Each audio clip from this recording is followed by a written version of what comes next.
adolescents qui ont vécu une série de choses graves à la caserne d'Etterbeek l'année passée. Ça s'est passé à cette place, à la même heure. Et donc, il y a un an, il y avait 160 jeunes qui manifestaient contre les violences de la police. L'ambiance était assez bon enfant. Il y a des images de toute cette manifestation. Les choses se passaient très bien. En face des 160 jeunes, il y avait 450 policiers. Donc 3 policiers pour un manifestant. Les policiers sont casqués, ils ont des matraques, ils ont des boucliers, ils ont des protections aux épaules, aux genoux, aux jambes. Ils ont des chiens, ils ont du gaz, ils ont un hélicoptère en face des 160 jeunes. Les choses se passent bien, mais la police décide néanmoins d'arrêter tout le monde.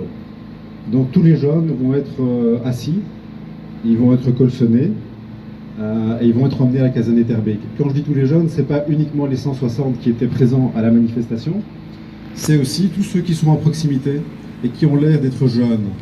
Et donc celui qui sort de la gare parce qu'il vient visiter Bruxelles, on l'a pris.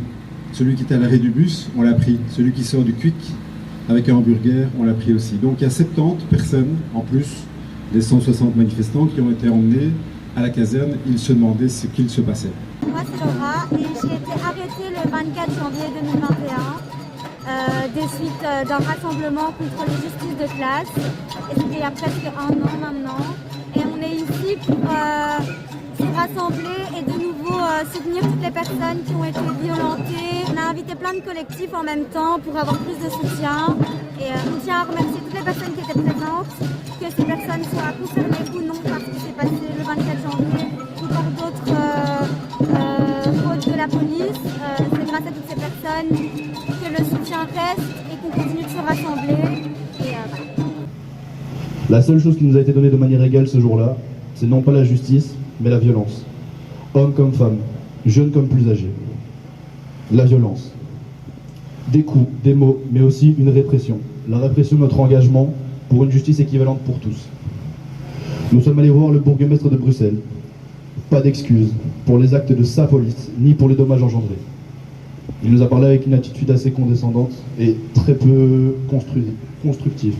Les dégâts mentaux produits sont et resteront présents, car ils ont détruit une grande part de notre confiance en l'autre, notre confiance en nos droits d'expression et notre confiance en cette police qui est censée la garantir et les protéger. Ce n'est pas parce que je suis un jeune que je limite mes contacts avec la police. Je suis certes étudiant, certes je sors, certes je bois, mais c'est pas pour ça que je limite mes contacts, c'est à cause de ce que j'ai vécu. Je ne prendrai plus le risque d'entrer en contact avec ceux qui sont censés me protéger. Comment comprendre que des personnes formées à la protection d'autrui brisent des vies et des esprits avant de rentrer chez eux, prendre éventuellement leurs enfants dans leurs bras? Ces policiers qui étaient présents aux écuries ont divisé plus de 150 personnes qui n'ont pu se reconstruire que par eux-mêmes et par leurs propres moyens.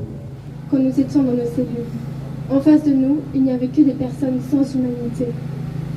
D'ailleurs, savoir que j'allais me retrouver ici à manifester un an plus tard a éveillé en moi des images horribles qui ne m'ont pas permis de dormir cette nuit.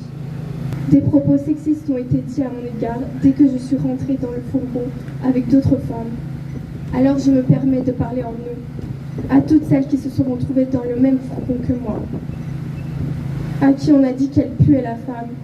Ce policier qui nous a dit cette belle phrase dit à ses camarades les policiers en sortant du véhicule quand nous sommes arrivés aux écuries « J'ai trop chaud ». On peut interpréter cette phrase de n'importe quelle manière, mais sa prestance et son vocabulaire m'ont permis d'interpréter cette phrase de manière sexuelle. Les femmes et moi avons dû attendre plus ou moins 45 minutes dans le fourgon, sans explication, en train de voir des policiers autour de nous, boire un café, partager des biscuits et rigoler ensemble. On était menacés si on était en train d'utiliser notre téléphone. Je vois un homme en face de ma cellule, assommé, qui est tiré par 2 policiers. Un tir par la tête et l'autre par le bras. On aurait cru un homme mort. Ils l'ont mis dans la cellule d'en face et l'ont frappé. Un moment, ils ont fermé la porte de la cellule d'en face et ils ont mis des policiers devant notre porte pour qu'on ne puisse plus rien voir. Il faisait encore plus sombre. 2 policiers rentrent dans notre cellule et ils nous disent qu'on doit fermer notre gueule. Une femme de la cellule avait crié « Stop !» les larmes aux yeux. Ils nous ont dit « Ici, vous n'avez pas de droit ni de liberté ».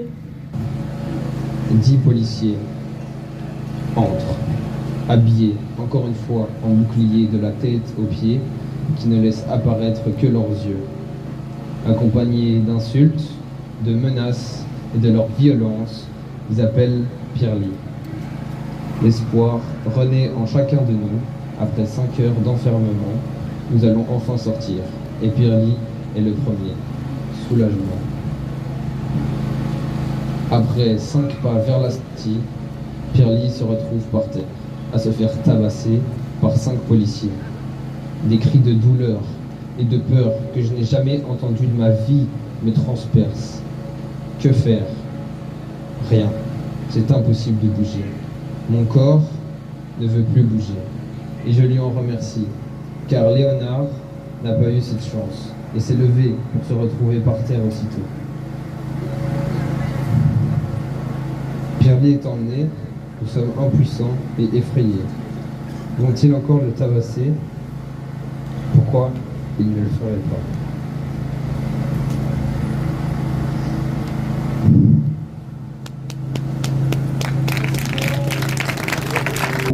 Puis à ce moment-là, des policiers sont rentrés dans notre cellule. Ils ont prononcé mon prénom, me disant à ce moment-là que mon père était là pour me chercher, ce qui s'est révélé exact. Je me lève, puis un premier policier me donne une claque sur la tête. Un autre me met par terre et à ce moment-là, je reçois des coups de partout et j'ai mal et j'ai très peur. Un ami à moi s'est levé pour leur dire d'arrêter. Il s'est également retrouvé par terre. Mon nez saigne. Aujourd'hui, je ne sais pas pourquoi j'ai été choisi comme cible. Était-ce parce que j'étais le premier à sortir, à cause de ma couleur de peau ou mon prénom? Je ne sais pas. Parmi tous les policiers présents dans cette caserne, un policier m'a regardé et m'a proposé un Kleenex parce que je saignais. Tous les autres n'ont rien fait.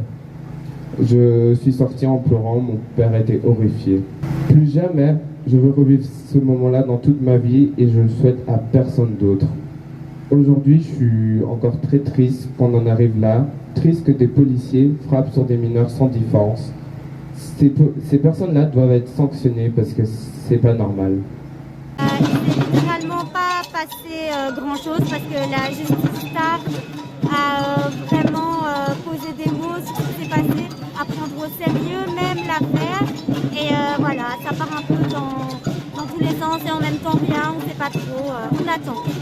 Ça s'est passé hier, ça s'est passé il y a 1 an, ça se passera encore, ça n'en finit pas. On a besoin de se mobiliser pour qu'on soit encore plus entendus et qu'on nous prenne au sérieux à un moment donné. Mon espoir aujourd'hui, c'est que vous, mesdames et messieurs, les agents de l'État, c'est à vous que je parle, vous ne puissiez plus jamais rester impunis, que des procédures puissent être mises en place pour garantir que vos actes abusifs soient impossibles, que vos collègues ne soient plus gênés ou n'aient plus peur de vous dénoncer, que les choses bougent, parce que tous les gens présents savent maintenant que vous pouvez représenter autant de risques que de sûreté.